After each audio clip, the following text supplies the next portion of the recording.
Levy पुस्तक 16 पर्व और हारणकर दुई पुत्र सदाप्रभु निकटवर्ती होई मला उतारे सदाप्रभु मूसा सहित आलाप कले।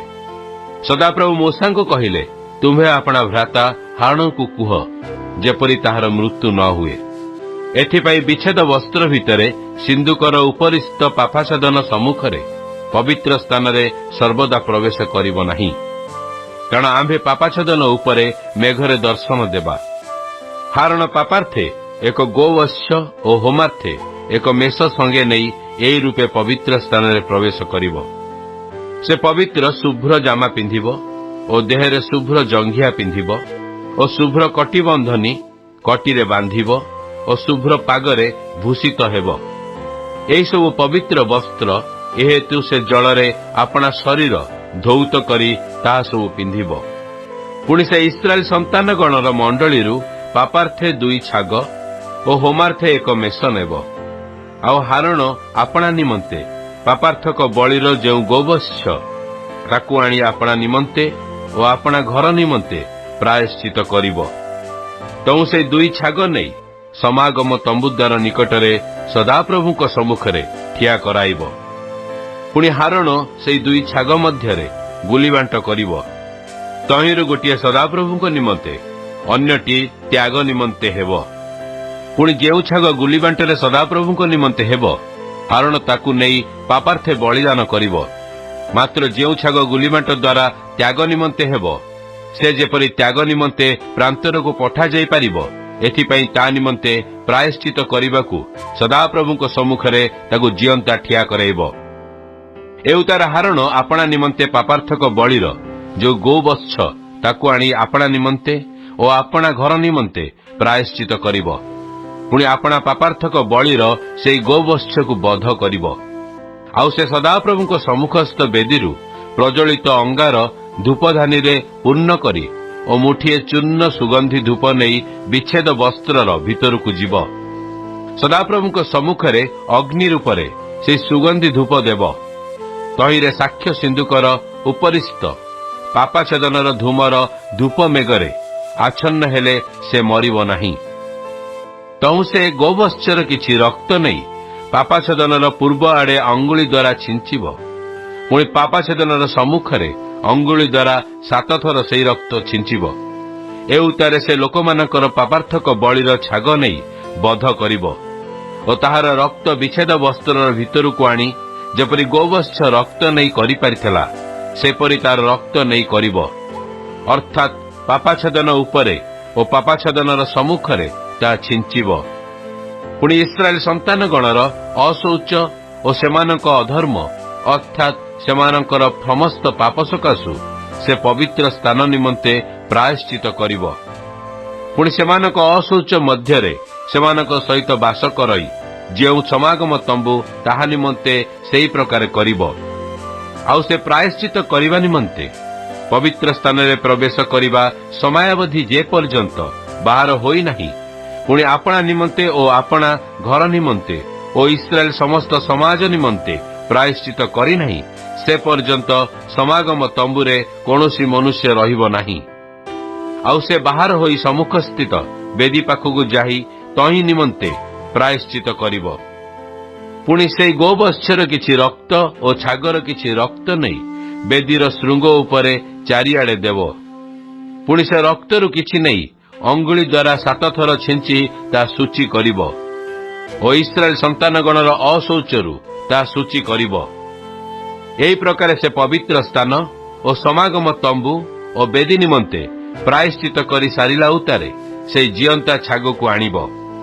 पुणी हारण से जियंता छागर मस्तकरे आपणा दुई हस्तर निर्भर देई ता उपरे इस्राएल संतान गणर समस्त अपराध और समस्त अधर्म और समस्त पाप स्वीकार करिब। आउ ताहा सबु से छागर मस्तकरे अर्पण करी प्रस्तुत थिबा मनुष्य हस्तरे ताहाकू प्रांतर को पठाई देव। तहिरे से छाग सेमानक समस्त अपराध नरशून्य देशकू आपणा उपरे बही नेब। आउ से स्थान रे से छाग को छाड़ीदेव। तो हारण समागम तंबू को आसी पवित्र स्थान रे प्रवेश करिबा समय रे जो शुभ्र वस्त्र पिंधिथिला ता पालटी से स्थान रे रखिब। ତହିଁ ସେ କୌଣସି ପବିତ୍ର ସ୍ଥାନରେ ଆପଣା ଶରୀର ଜଳରେ ଧୌତ କରି ନିଜ ବସ୍ତ୍ର ପିନ୍ଧି ବାହାରକୁ ଆସିବ।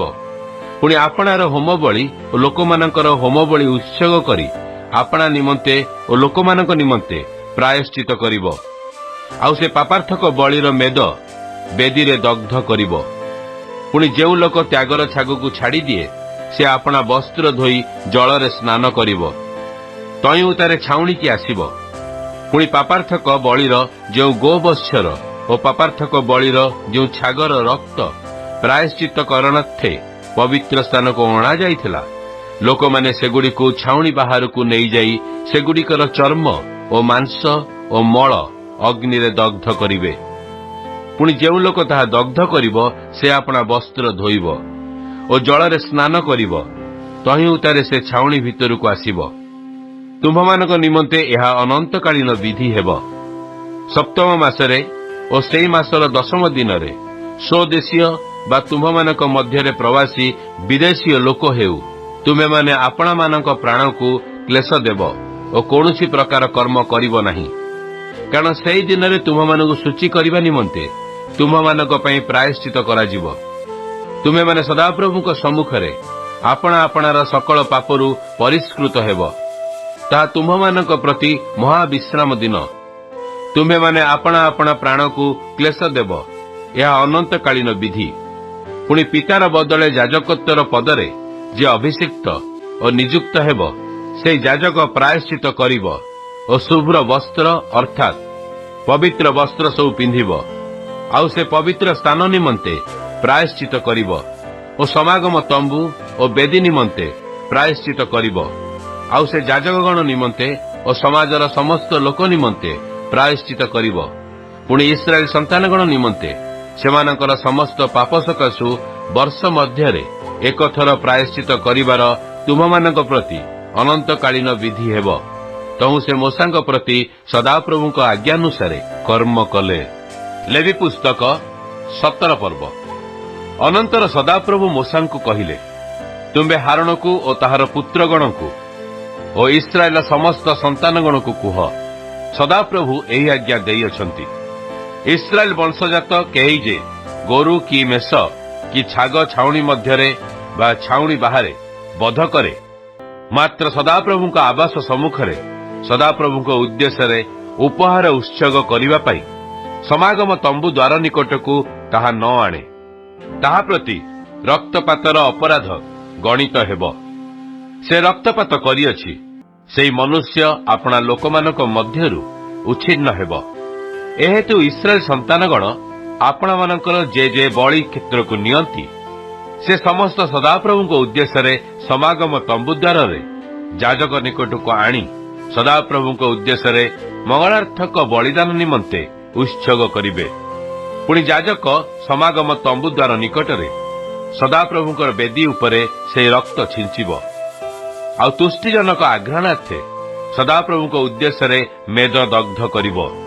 ତହିଁରେ ସେମାନେ ଯେଉଁ ଛାଗ ମାନଙ୍କ ସହିତ ବ୍ୟଭିଚାର କରୁଅଛନ୍ତି, ସେମାନଙ୍କ ଉଦ୍ଦେଶ୍ୟରେ ଆଉ ବଳିଦାନ କରିବେ ନାହିଁ। ଏହା ସେମାନଙ୍କର ପୁରୁଷାନୁକ୍ରମେ ପାଳନୀୟ ଅନନ୍ତକାଳୀନ ବିଧି ହେବ। ଆଉ ତୁମେ ସେମାନଙ୍କୁ କହିବ, ଇସ୍ରାଏଲ ବଂଶଜାତ କୌଣସି ଲୋକ ଅବା ତୁମ୍ଭମାନଙ୍କ ମଧ୍ୟରେ ପ୍ରବାସୀ କୌଣସି ବିଦେଶୀ ଲୋକ ଯେବେ ହୋମ କି ବଳିଦାନ କରେ, ମାତ୍ର ସଦାପ୍ରଭୁଙ୍କ ଉଦ୍ଦେଶ୍ୟରେ ଉତ୍ସର୍ଗ କରିବା ପାଇଁ ତାହା ସମାଗମ ତମ୍ବୁ ଦ୍ୱାରକୁ ନ ଆଣେ, ତେବେ ସେ ଆପଣା ଲୋକମାନଙ୍କ ମଧ୍ୟରୁ ଉଚ୍ଛିନ୍ନ ହେବ। ଆଉ ଇସ୍ରାଏଲ ବଂଶଜାତ କୌଣସି ଲୋକ ଅବା ସେମାନଙ୍କ ମଧ୍ୟରେ ପ୍ରବାସୀ କୌଣସି ବିଦେଶୀ ଲୋକ ଯେବେ କୌଣସି ପ୍ରକାର ରକ୍ତ ଭୋଜନ କରେ, ତେବେ ଆମ୍ଭେ ସେହି ରକ୍ତଭୋକ୍ତା ପ୍ରାଣୀର ବିରୁଦ୍ଧରେ ଆପଣା ମୁଖ ରଖିବା ଓ ତାହାର ଲୋକମାନଙ୍କ ମଧ୍ୟରୁ ତାହାକୁ ଉଚ୍ଛିନ୍ନ କରିବା। କାରଣ ରକ୍ତରେ ପ୍ରାଣୀର ପ୍ରାଣ ଥାଏ। ପୁଣି ତୁମ୍ଭମାନଙ୍କ ପ୍ରାଣ ନିମନ୍ତେ ପ୍ରାୟଶ୍ଚିତ କରିବାକୁ ଆମ୍ଭେ ତାହା ବେଦୀ ଉପରେ ତୁମ୍ଭମାନଙ୍କୁ ଦେଇଅଛୁ। ଯେହେତୁ ପ୍ରାଣର ଗୁଣରେ ରକ୍ତ ହିଁ ପ୍ରାୟଶ୍ଚିତ କରଇ। ଏହେତୁ ଆମେ ଇସ୍ରାଏଲ ସନ୍ତାନଗଣକୁ କହିଲୁ, ତୁମ୍ଭମାନଙ୍କ ମଧ୍ୟରୁ କୌଣସି ପ୍ରାଣୀ ରକ୍ତ ଭୋଜନ କରିବ ନାହିଁ ଓ ତୁମ୍ଭମାନଙ୍କ ମଧ୍ୟରେ ପ୍ରବାସୀ କୌଣସି ବିଦେଶୀ ଲୋକ ରକ୍ତ ଭୋଜନ କରିବ ନାହିଁ। ଆଉ ଇସ୍ରାଏଲ ସନ୍ତାନଗଣ ମଧ୍ୟରୁ କୌଣସି ଲୋକ ଅବା ସେମାନଙ୍କ ମଧ୍ୟରେ ପ୍ରବାସୀ କୌଣସି ବିଦେଶୀ ଲୋକ ଯେବେ ମୃଗୟାରେ କୌଣସି ଖାଦ୍ୟ ପଶୁକୁ ବା ପକ୍ଷୀକି ବଧ କରେ ତେବେ ସେ ତାହାର ରକ୍ତ ଢାଳି ଧୂଳିରେ ଢାଙ୍କିବ। କାରଣ ସବୁ ପ୍ରାଣୀର ପ୍ରାଣ ସମ୍ବନ୍ଧରେ ରକ୍ତ ହିଁ ପ୍ରାଣ ସ୍ୱରୂପ। ଏହେତୁ ଆମ୍ଭେ ଇସ୍ରାଏଲ ସନ୍ତାନଗଣକୁ କହିଲୁ, ତୁମ୍ଭେମାନେ କୌଣସି ପ୍ରକାର ପ୍ରାଣୀର ରକ୍ତ ଭୋଜନ କରିବ ନାହିଁ, ଯେହେତୁ ସକଳ ପ୍ରାଣୀର ରକ୍ତ ହିଁ ତାହାର ପ୍ରାଣ। ଯେ କେହି ତାହା ଭୋଜନ କରିବ ସେ ଉଚ୍ଛିନ୍ନ ହେବ। ଆଉ ସ୍ୱଦେଶୀ କି ବିଦେଶୀ ମଧ୍ୟରୁ ଯେ କେହି ସ୍ୱୟଂ ମୃତ କିମ୍ବା ବିଦୀର୍ଣ୍ଣ ପଶୁ ଭୋଜନ କରେ ସେ ଆପଣା ବସ୍ତ୍ର ଧୋଇବ ଓ ଜଳରେ ସ୍ନାନ କରିବ ଓ ସନ୍ଧ୍ୟା ପର୍ଯ୍ୟନ୍ତ ଅଶୁଚି ରହିବ, ତହିଁଉତାରେ ଶୁଚି ହେବ। ମାତ୍ର ଯେବେ ସେ ବସ୍ତ୍ର ନ ଧୁଏ କି ସ୍ନାନ ନ କରେ ତେବେ ସେ ଆପଣା ଅପରାଧ ବହିବ। ଲେବୀୟ ପୁସ୍ତକ 11 ପର୍ବ। ଅନନ୍ତର ସଦାପ୍ରଭୁ ମୋଶା ଓ ହାରୋନଙ୍କୁ କହିଲେ, ଇସ୍ରାଏଲ ସନ୍ତାନଗଣକୁ କୁହ, ତୁମ୍ଭେମାନେ ପୃଥିବୀସ୍ଥ ପଶୁଗଣ ମଧ୍ୟରେ ଏହି ସମସ୍ତ ଜୀବ ଭୋଜନ କରିବ। ପଶୁଗଣ ମଧ୍ୟରେ ଯାହାର ଖୁରା ବିଭକ୍ତ ଓ ପାଦ ଚିରା ଓ ଯେ ପାକୁଳି କରେ ତାହାକୁ ତୁମେମାନେ ଭୋଜନ କରିବ। ତଥାପି ଯେଉଁମାନେ ପାକୁଳି କରନ୍ତି ଅଥବା ବିଭକ୍ତ ଖୁରା ବିଶିଷ୍ଟ ଅଟନ୍ତି ସେମାନଙ୍କ ମଧ୍ୟରୁ ଏହି ପଶୁ ଭୋଜନ କରିବ ନାହିଁ, ଯଥା ଓଟ, ଯେହେତୁ ସେ ପାକୁଳି କରାଇ ମାତ୍ର ବିଭକ୍ତ ଖୁରା ବିଶିଷ୍ଟ ନୁହେଁ, ତାହା ତୁମମାନଙ୍କ ପ୍ରତି ଅଶୁଚି। ପୁଣି ସାଫନ ପଶୁ, ଯେହେତୁ ସେ ପାକୁଳି କରେ ମାତ୍ର ବିଭକ୍ତ ଖୁରା ବିଶିଷ୍ଟ ନୁହେଁ, ତାହା ତୁମମାନଙ୍କ ପ୍ରତି ଅଶୁଚି। ଆଉ ଠେକୁଆ, ଯେହେତୁ ସେ ପାକୁଳି କରେ ମାତ୍ର ବିଭକ୍ତ ଖୁରା ବିଶିଷ୍ଟ ନୁହେଁ, ତାହା ତୁମମାନଙ୍କ ପ୍ରତି ଅଶୁଚି।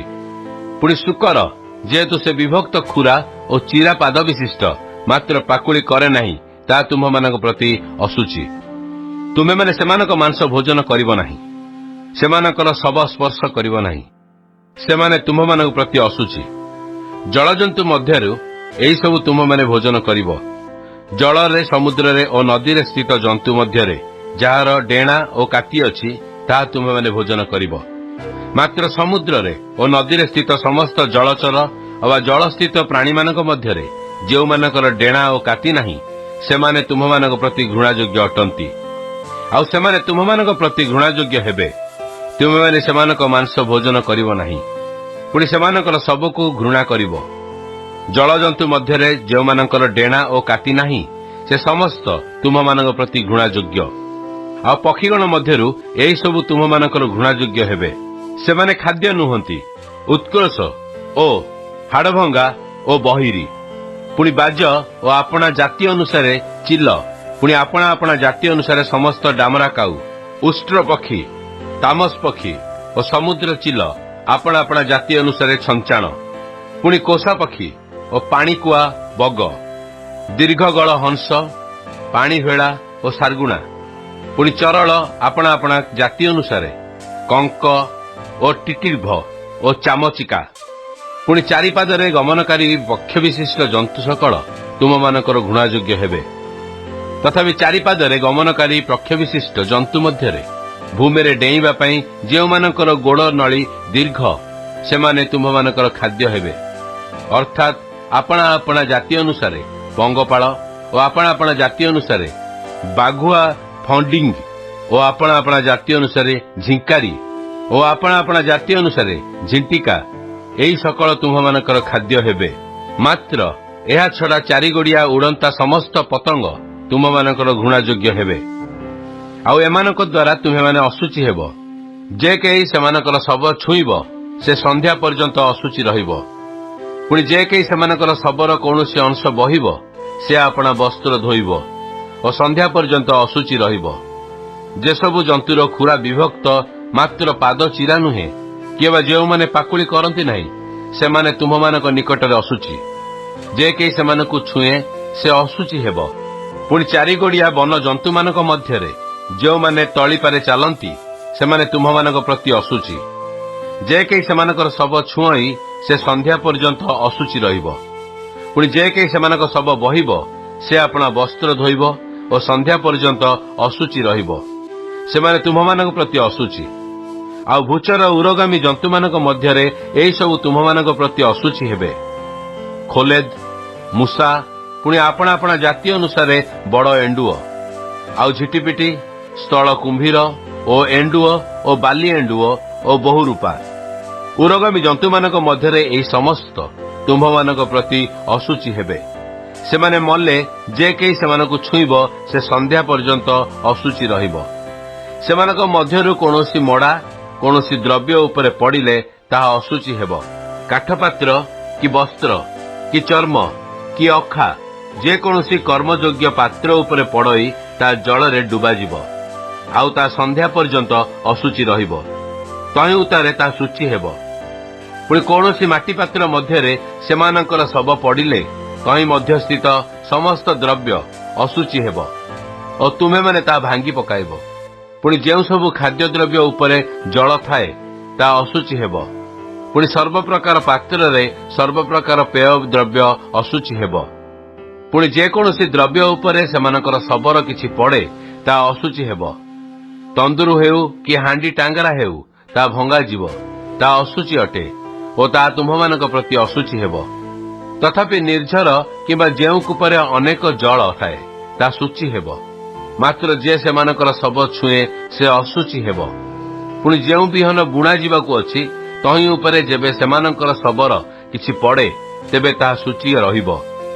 मात्र बिहन उपरे जल थिले जेबे सेमानकर शव किछि तहि उपरे पड़े तेबे ता तुम्भमानक प्रति अशुचि हेब। आ तुम्भमानकर खाद्य कोनोसी पशु मले जे केही तार शव छुए से संध्या पर्यंत अशुचि रहिब। पुणी जे केही तार शव खाए से आपण वस्त्र धोइब। पुणी संध्या पर्यंत अशुचि रहिब। आ जे केही ता बहे से आपण वस्त्र धोइब और संध्या पर्यंत अशुचि रहिब। आ भूचर प्रत्येक उरगामी जंतु घृणायोग्य अटे ताहा खाद्य हेब नाही। जो माने पेट देई गमन करती और जो माने चारिपादरे गमन करती अबा जो मानकर अनेक पाद अछि एपरि समस्त भूचर उरगामी जंतु को तुम्हे माने खाइब नाही कारण से माने घृणायोग्य। तुम्हे माने एई सब भूचर उरगामी जंतु द्वारा आपण मानकु घृणायोग्य करिब नाही केवल तुम्हे माने अशुचि हेबा निमंते सेमानक द्वारा आपण मानकु अशुचि करिब नाही कारण आम्भे सदाप्रभु तुम्भमानकर परमेश्वर अटु। एहेतु तुम्हे माने आपण मानकु पवित्र कर और तुम्हे माने पवित्र हुआ जेहेतु आम्भे पवित्र। तुम्हे माने भूमि रे गमनकारी कोनोसी उरगामी जीव द्वारा आम्भ मानकु अशुचि करिब नाही कारण तुम्भमानकर परमेश्वर हेबा निमंते आम्भे सदाप्रभु मिस्र देशरु तुम्भमानकु बाहर करी आनी अछु। ए निमंते तुम्हे माने पवित्र हेब कारण आमे पवित्र अटु। शुचि और अशुचि और खाद्य अखाद्य प्राणी मानक प्रभेद जणाइबा पई पशु और पक्षी और जलचर जीव और उरगामी भूचर प्राणी मानक विषय रे एही व्यवस्था। लेवी पुस्तक 12 पर्व। अनंतर सदाप्रभु मूसा को कहिले तुम्हे इस्राएल संतानगण को कुह जेबे कौनसी स्त्री गर्भधारण करी पुत्र प्रसव करे तेबे से जेपरी स्त्री धर्मर अशौच समय रे सेपरी 7 दिन जाए अशुचि रहिब। तो 8म दिन रे बालकर पुरुषांग चर्मर छेद हेब। पुणी से स्त्री 23 दिन पर्यंत आपना शौच निमंते रक्तस्राव अवस्था रहिब। आउ जे पर्यंत शौचर दिन पूर्ण न हुए से पर्यंत से कौनसी पवित्र वस्तु छुईब नाही केवल पवित्र स्थान रे प्रवेश करिब नाही। मात्र जेबे से कन्या प्रसव करे तेबे से जेपरी स्त्री धर्मर अशौच समय रे सेपरी 2 सप्ताह अशुचि रहिब। पुणी से 66 दिन आपना शौच निमंते रक्तस्राव अवस्था रहिब। तहि उतारे पुत्र बा कन्या प्रसवर अशौच दिन पूर्ण हेले से होम बलि निमंते 1 वर्षीय 1 मैषवत्स और पापार्थक बलि निमंते 1 काप्ता छुआ एबा 1 घुगु समागम तंबु द्वार जाजक निकट को आनिब। तहु से सदाप्रभु को सम्मुखें ताहा उत्सर्ग करी ता निमंते प्रायश्चित करिब। तहिरे से आपना रक्तस्रावर शुचि हेब। पुत्र बा कन्या प्रसव काणी एई निमंते एही व्यवस्था। मात्र जेबे से मेषवत्स आनिबा को असमर्थ हुए तेबे से 2 घुगु अबा 2 काप्ता छुआ नहीं तहिरु गोटिकी होमार्थे और अन्यटिकी पापार्थे उत्सर्ग करिब। पुणी जाजक ता निमंते प्रायश्चित करिब तहिरे से शुचि हेब। गुड मॉर्निंग बाइबल पठन कक्ष रे मु आपण मानकु स्वागत जनाए। आज बाइबल पठन दिन संख्या 30 शनिवार। आज पठन अंश हेउची ଲେବୀୟ ପୁସ୍ତକ 16 ପର୍ବରୁ 17 ପର୍ବ ଏବଂ 11 ପର୍ବରୁ 12 ପର୍ବ। ଆସନ୍ତୁ ଆଜିର ପଠିତ ଶାସ୍ତ୍ରାଂଶର ସାରାଂଶକୁ ଆମେ ଚିନ୍ତା କରିବା। ହାରଣଙ୍କ ଦୁଇ ପୁତ୍ରଙ୍କର ମୃତ୍ୟୁ ଉତ୍ତାରେ ସେମାନେ ସଦାପ୍ରଭୁଙ୍କର ନିକଟବର୍ତ୍ତୀ ହେଲେ ଓ ପରମେଶ୍ୱର ସେମାନଙ୍କୁ ପ୍ରାୟଶ୍ଚିତ୍ତର ନିୟମ ସମ୍ବନ୍ଧରେ ପରାମର୍ଶ ଦେଲେ। ପ୍ରାୟଶ୍ଚିତ୍ତର ସ୍ଥାନ ମହାପବିତ୍ର ସ୍ଥାନ ମଧ୍ୟରେ ଅବସ୍ଥିତ ଓ ଲୋକମାନଙ୍କ ନିମନ୍ତେ ପ୍ରାୟଶ୍ଚିତ କରିବା ପାଇଁ ମହାଯାଜକ ବର୍ଷକୁ ଥରେ ସେଠାରେ ପ୍ରବେଶ କରନ୍ତି। ପ୍ରାୟଶ୍ଚିତ୍ତର ଦିନ ହେଉଛି ବର୍ଷର ସବୁଠାରୁ ଗୁରୁତ୍ୱପୂର୍ଣ୍ଣ ଦିନ, ଯେଉଁ ଦିନରେ ସମସ୍ତ ଲୋକ ବିଶ୍ରାମ ଓ ଉପବାସ କରନ୍ତି। ମହାଯାଜକ ନିଜ ପାଇଁ ଓ ଯାଜକୀୟ ପରିବାର ପାଇଁ ଗୋଟିଏ ଗୋବତ୍ସ ଓ ଲୋକମାନଙ୍କ ପାଇଁ ଗୋଟିଏ ଛାଗ ଉତ୍ସର୍ଗ କରନ୍ତି। ରକ୍ତ ଜୀବନ ଅଟେ। ପ୍ରତ୍ୟେକ ବଳିଦାନରେ ରକ୍ତ ସିଞ୍ଚିବାର ଅର୍ଥ ହେଉଛି ଜୀବନ ହିଁ ଜୀବନକୁ ରକ୍ଷା କରିପାରେ, ଅର୍ଥାତ୍ ଜୀବନ ବଦଳରେ ଜୀବନ ପ୍ରାପ୍ତ ହୁଏ। ଏହି ବିଧି ଯୀଶୁଖ୍ରୀଷ୍ଟଙ୍କ ପ୍ରାୟଶ୍ଚିତ୍ତକୁ ମଧ୍ୟ ଦର୍ଶାଏ ତଥା ଏହି ବିଧି ଯୀଶୁଖ୍ରୀଷ୍ଟଙ୍କ ପ୍ରାୟଶ୍ଚିତ୍ତର ଏକ ପୂର୍ବାଭାସ ବା ଛାୟା ଅଟେ। ଆଉ ଯୀଶୁଖ୍ରୀଷ୍ଟଙ୍କର ବଳିଦାନ ପ୍ରକୃତ ବଳିଦାନ ଅଟେ। 11 ପର୍ବ ଠାରୁ 15 ପର୍ବ କିଣାନ ଦେଶର ପ୍ରାକୃତିକ ପରିବେଶ ପ୍ରସଙ୍ଗରେ ସୂଚନା ପ୍ରଦାନ କରେ। ଈଶ୍ୱର ରାଜା ଭାବରେ ତାହାଙ୍କ ଲୋକମାନେ ଯେଉଁ ଦେଶରେ ବାସ କରିବେ ତାର ସବିଶେଷ ସୂଚନା କରିବାକୁ ଚାହାନ୍ତି। ଆଜି ପାଠ କରିଥିବା ଅଂଶ 12